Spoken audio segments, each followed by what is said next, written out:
Herkese merhaba, yeniden hoş geldiniz. Bu hafta yine sizlerden gelen bir soruya yanıt arayacağız. Kolektif bir açılım olduğunu tekrar hatırlatmak isterim.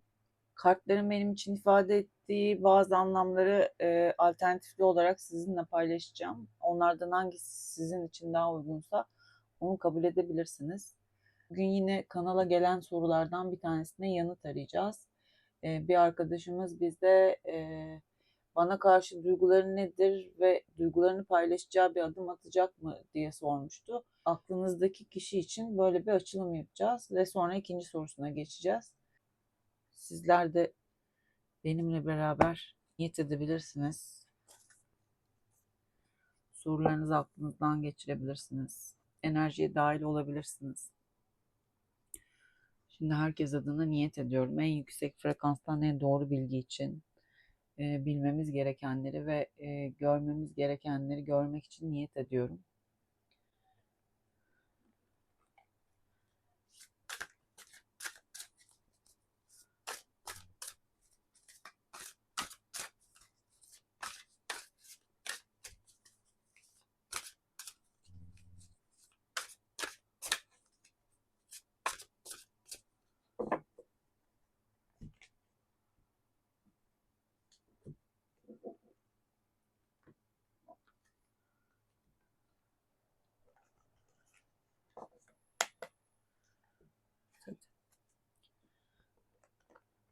Onun bizimle ilgili düşünceleri ne der?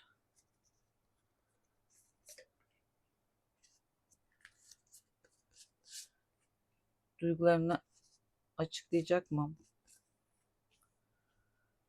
Ve bize adım atacak mı? Tütsümüzü de bu arada yakalım.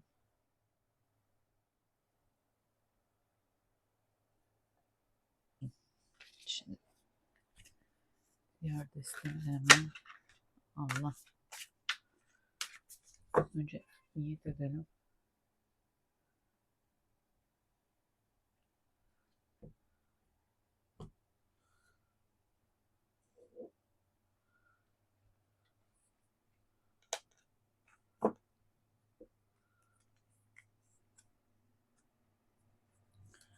Gelmedi.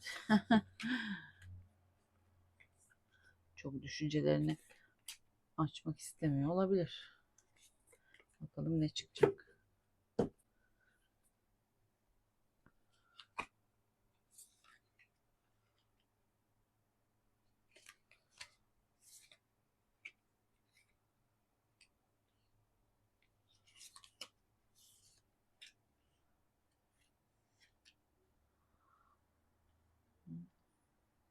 Klasik tarot kartlarından kılıç altılısı, asa yedilisi ve asa beşlisi çıktı. Burada kılıç altılı bize deniz aşırı bir yolculuktan bahsediyor olabilir. Yakın geçmişte bu kişi yer değiştirmiş, işte taşınmış ya da sizden uzaklaştığı bir süreç yaşamış olabilir. Hayat döngüsü içerisinde mecbur kaldığı bir durum olabilir aslında. Yani aranızda geçmiş dönemde fırtınalı durumlar olmuş olabilir ve şu anda bir sessizliğe bürünmüş olabilir aranızdaki durum. Başka bir şehre gitmiş olabilir, sizden uzaklaşmış olabilir. Şu anda sessiz olabilir, bir adım atmıyor ya da konuşmuyor olabilir sizinle alakalı. Zorunlu bir ayrılık olabilir bu. Yani iş sebebiyle başka bir şehre seyahat etmesi ya da işte bir süre başka bir şehirde yaşaması gerekiyor olabilir. Biz kılıç altılısı gördüğümüzde zorla bir yerden başka bir yere gitme durumundan bahsedebiliriz. Bu ayrılık tam olarak kendi isteğiyle olmamış anlamını taşır. Bazen pes etmek anlamına da gelir. Burada masalcı ile beraber çıkınca bu kişi biraz hayalperest bir insan olabilir. Yani kendi kafasında kurduğu düşüncelere inanan, hareketlerini bu doğrultuda atan bir insan olabilir. Yani bir işe girecektir. Bu iş onun için ne kadar olası diye düşünmeden hareket ediyor olabilir. Ya da bu bir ilişki, yani sizinle kurduğu ilişki açısından da böyle olabilir. Ama bu artık bazı şeyleri farkına vardığını da gösterir. Yani bu tutumunun eğer istikrarsız bir tutumu varsa bu tutumun farkına vardığını, bir şeylerin geride kaldığını, yani bir fırtına yaşanmış, her yer dağılmış ama artık toplanma aşamasına geçtiğini de söyleyebiliriz. Yani geride gördüğünüz dalgalar hep böyle hareketli ama burada da gördüğünüz gibi öndeki dalgalar daha durağandır. Yani o şimdi dalgalı bir denizden durağan bir denize geçtiği bir süreç yaşıyor. Buradaki süreçte şöyle diyebilirim. Ayrılmakla iyileşmek arasındaki ince çizgidesiniz. Böyle bir sınırdasınız şu anda. Burada istikrarla ve doğru düşünme biçimiyle çözemeyeceğiniz bir sorun yok aslında. Bunu isteyip istemediğinize bağlı. Yani karşılıklı olarak bunu isteyip istemediğinize bağlı. Ama işte o ilişkinizdeki kalp kırıklıklarını aştığınız bir dönemdesiniz artık. Onlar geride kaldı. Başka bir sürece doğru ilerliyorsunuz. Yakın geçmişinizde bu çıktı. Şimdiye baktığımda asa yedilisi var. Mücadele ettiği bir süreç yaşıyor. Elindekileri kaybetmemek için savunmaya geçtiği bir süreç içerisinde. İnançları doğrultusunda hareket edeceğini söylüyor bu kart bana.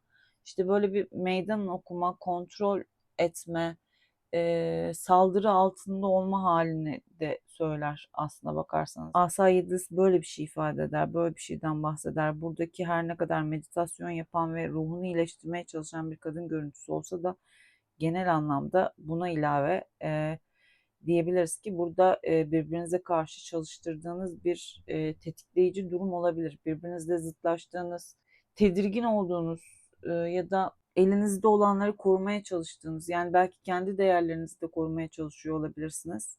Burada kumarbazla beraber çıkmış. Bu kişi belli şeyleri şansa bırakmış olabilir. Yani burada bir adım atmaktan ziyade hayatın onu o noktaya kendiliğinden götürmesini istiyor olabilir.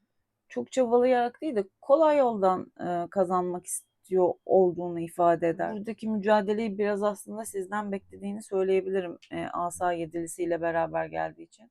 Burada çevresel faktörlerden de bahsedebiliriz. Yani üçüncü kişilerin ya da üçüncü durumların da bu ilişkinin içinde etkili olduğunu söyleyebiliriz.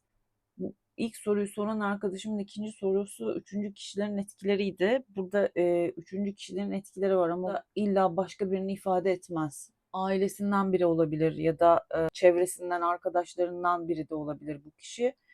Ama bunlarla alakalı da sizin zarar gördüğünüz durumlar olabilir, evet.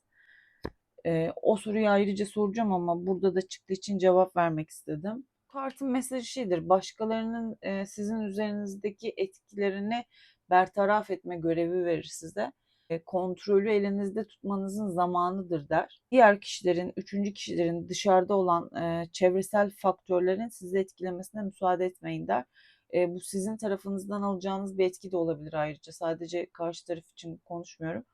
Burada sizin de etkilendiğiniz bazı durumlardan bahsediyor olabiliriz biz. Bu noktada kendi objektif kararlarınızı da almanızı tavsiye edebilirim. Yani burada birbirinize karşı sinirli olduğunuz bir süreçtesiniz ve bağımlılığınız var. Yani aranızda bağımlılık çalıştırdığınız, kopamadığınız, aslında kopamadığınız ama belli noktalarda da aynı şeyleri tekrar yaşadığınız bir süreç olabilir bu. Asa beşlisi rekabet içinde olmayı temsil eder. Böyle kavga etmek, anlaşamamak, herkesin başka bir noktadan baktığı ama uzlaşmayı sağlayamadığınız bir durumdan bahseder. Şu süreçte birbirinizle uyumu yakalayamadığınız bir dönem aslına bakarsanız ve bu birbirinizle olan rekabet olacağı gibi çevresel etkilerle ya da onlarla da rekabet etme durumundan bahsediyor olabilir. Yani sadece kendi aranızdaki rekabet değil de aynı zamanda çevresel etkilerle de rekabet ediyor olabilirsiniz. Bir toplulukla rekabet etme durumunda simgeler çünkü. Burada biraz kavgacı bir tutumdan bahsedebiliriz. Yani kendini önemsiz hissetme durumu vardır biraz burada. Özensiz davrandığınızı düşünüyor olabilir ya da bir işbirliği yapamadığınız bir süreçten bahsediyor bana bu. Aranızdaki bağımlı tutumu, kıskançlık yapmak ya da böyle negatif şeylere değil de pozitife dönüştürebiliyor olsaydınız aslında sorunlarınızı çözebileceğinizi söyleyebiliriz. Burada biraz kıskançlık durumu da olabilir aranızda. Yani açıkçası burada kaotik bir durumdan bahsediyoruz ve çiftlerin sürekli tartışıp barışıp tekrar tartışıp belki tekrar döngüsel olarak aynı şeyleri yaşadığınız bir süreçte olabilirsiniz. Burada kendiniz için aslında alma verme dengesini sağlamanız gerekiyor olabilir. Eğer bu sizin normalinizse bu kısır döngüden çıkmalısınız. Burada uzlaşmalısınız. Yani birbirinizi dinlemelisiniz. İşbirliği yapmaya çaba sarf ediyor olmalısınız. Yani birbirinize karşı çıkmak ya da birbirinize bağımlılıklarınız üzerinden hareket istiyor olmak size bir şey kazandırmayacak. O yüzden bu noktada kıskançlıklarınızı da bir kenara bırakmalısınız. Yani bağımlı kartıyla beraber geliyor olması da benzer bir şey ifade ediyor. O kıskançlıkları bir kenara bırakıp daha kendinizi iyileştirdiğiniz ve daha sağlıklı bakabildiğiniz bir sürece geçiş yapmanızı önerebilirim. Ya da aklınızdaki kişiye karşı kıskandırma enerjisi çalıştırıyorsanız da, yani var olmayan bir şey varmış gibi gösterip onu kıskandırmaya çalışıyorsanız da bu süreçte bunu yapmamanızı da önerebilirim. Başarı sizin elinizde ama bunu kendiniz de çaba sarf ederek kazanabilirsiniz. Size altın tepside sunulmayacak, bunu söyleyebilirim. Buraya bir 3 kart daha çekmek istiyorum ben. Size karşı adım atacak mı diye sormak istiyorum.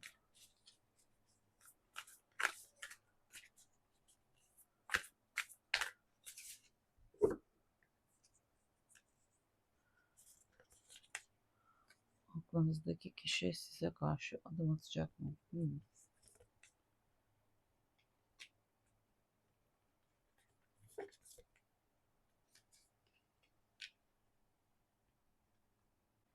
Biz Azize'yi gördüğümüz zaman arada gizli saklı ve sırlı durumlar olduğunu söyleyebiliriz. Sizden sakladığı bazı durumlar olabilir. Burada Azize'yi gördüğümde derim ki size gönderilen, evrenin size gönderdiği mesajları lütfen farkında olun. Bir adım atmalı mıyım sorusunun cevabı sizin içinse hayırdır. Azize bekle der. Siz bir adım atmamalısınız. Bu anlamda bunu söyleyebilirim.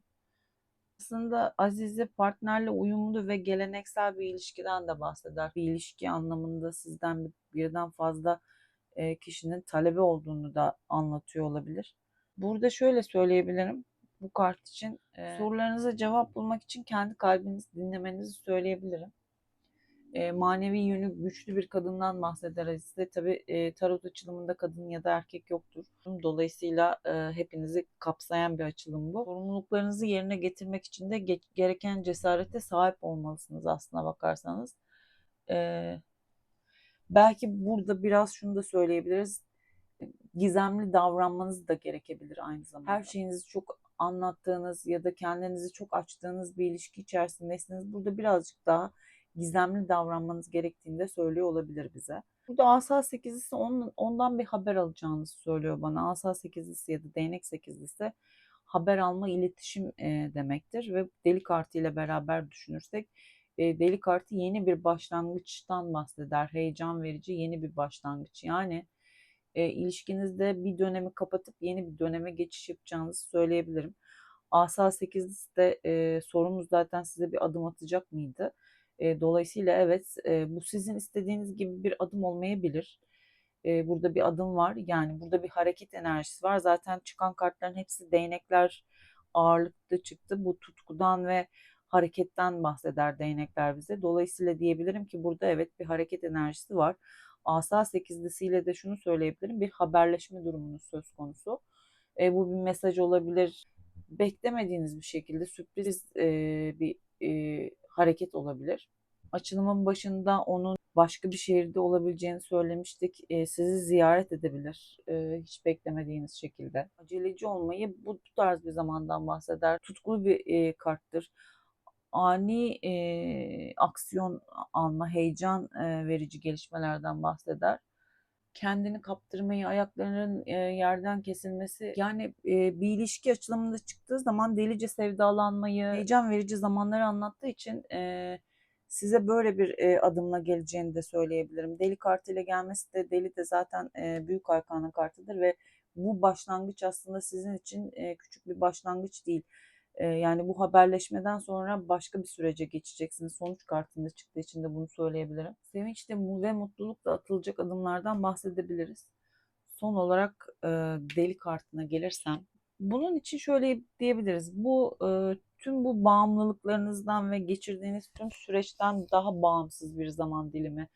Burada yeni bir şeyleri tecrübe edeceksiniz. Eskisi gibi olmayacak. Yani burada bir naiflik içinde atılan bir adımdan bahsedebiliriz. Joker daha tecrübeli biri değil. Yani o hayalperest ve yeni bir yola çıkan biri, çok heyecanlı. Onun için bir başlangıç ve belli evrelerden geçmemiş. Yani şu anda çıktığınız yolun, onunla beraber gideceğiniz yolun nereye gittiğini aslında bilmiyorsunuz.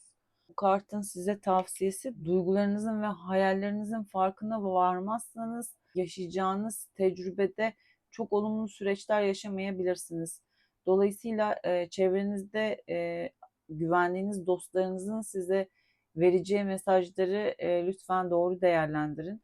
Evet, bu korkulacak bir yolculuk değil. Bu yeni bir yolculuk ve nereye gittiğini bilmediğiniz, daha önce tecrübe etmediğiniz bir yolculuk. Birlikte yaşayacağınız süreç bu tarz bir süreç olacak. Joker bir yola çıktığında bazı engelleri aşıp bir yere varmaya çalışır. Dolayısıyla gitmek istediğiniz bir nokta var. O hedefe ulaşmak için de pek çok şeyi yaşayacaksınız ve aranızda tecrübe edeceksiniz. Ama şunu da ilave edeyim. Burada masumane ve saf bir enerji vardır. Beraber çıkacağınız yol aslında birlikte saf niyetlerle başladığınız bir yolculuk olacak. Onu söyleyebilirim. Şunu da ilave edeyim. Bu süreç sizin için tutkulu, eğlenceli, romantik bir süreç olacak diyebiliriz. Anın tadını çıkartacağınız, çok da böyle ileriyi düşünmeyeceğiniz bir süreçten bahseder. Plan yapılmayan yolculuktur, öyle söyleyeyim. Planlarınıza uymayabilir yapacağınız yolculuk ama sizi mutlu edecek bir yolculuktan bahsedebiliriz. Şimdi yine arkadaşımız üçüncü kişilerin enerjisi var mı bizim ilişkimizde diye sormuştu. Bir de onu soralım. Bunları ayırayım.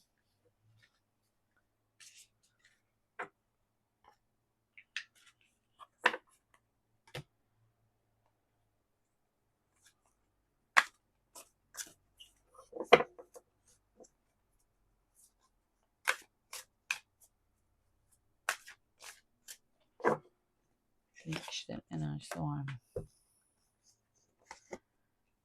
diye soralım. Yani açılımın bir önceki bölümünde aslında bu soruya cevaben bazı kartlar çıkmıştı. Ama net ve majör bir kart çıkacak diye bakmak istedim ben. Onun içinin rahat edebiliyor olması için. Aynı zamanda benzer sorularla siz de aynı düşünce içindeyseniz umarım sizin de sorularınıza cevap bulabilirim. Bunları alayım. Attı çünkü.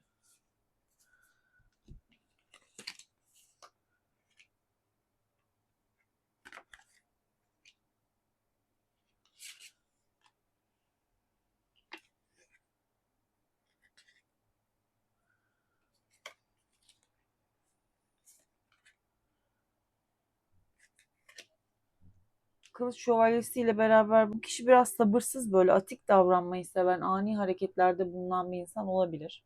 Mantıklarıyla hareket eden ve konuşan kişilerdir, zeki insanlardır.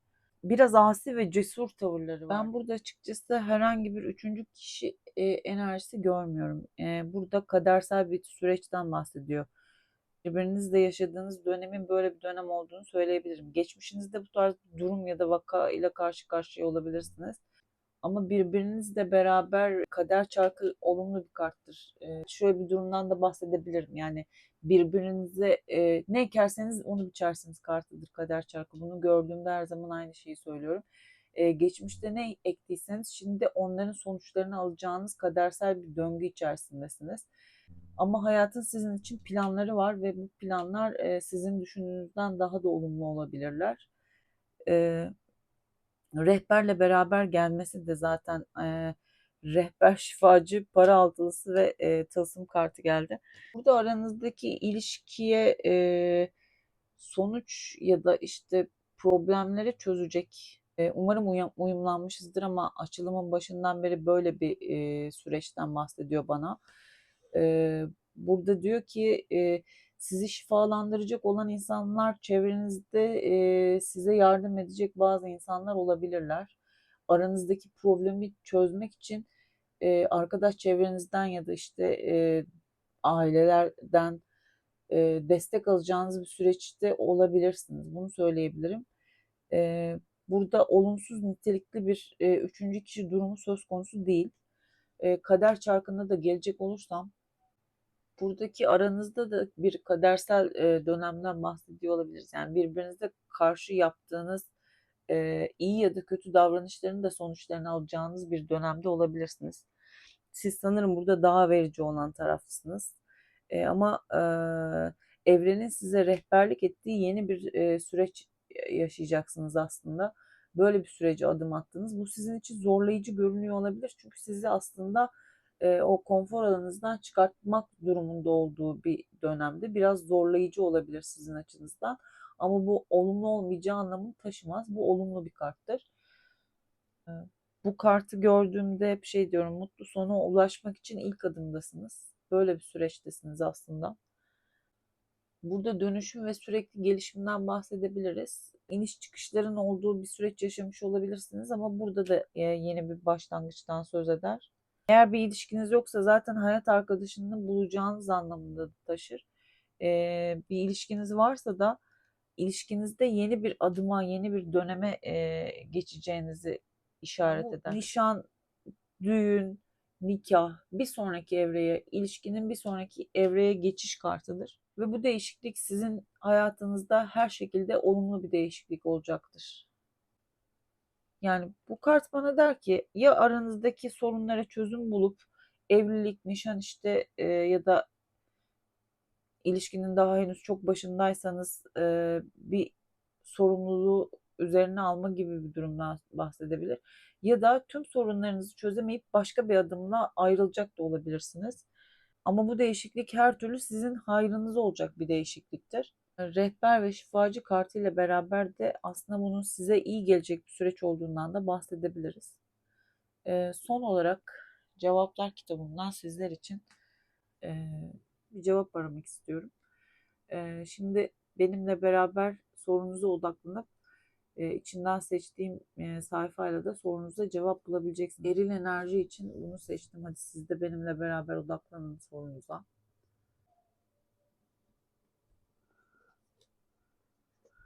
Sana söylendiği gibi yap. Sana söylendiği gibi yap. Umarım katkı sağlamıştır sorunuza. Şimdi dişil enerji içinde bir soru soralım. Aramızdaki dişil enerjiler de benimle beraber sorularını sorabilirler. Bakalım. Kendin halletmeye çalış çıktı burada da.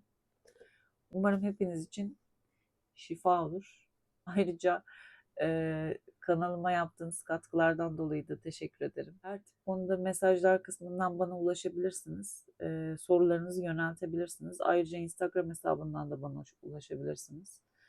Beni dinlediğiniz için hepinize teşekkür ediyorum. Tekrar görüşmek üzere. Hoşça kalın.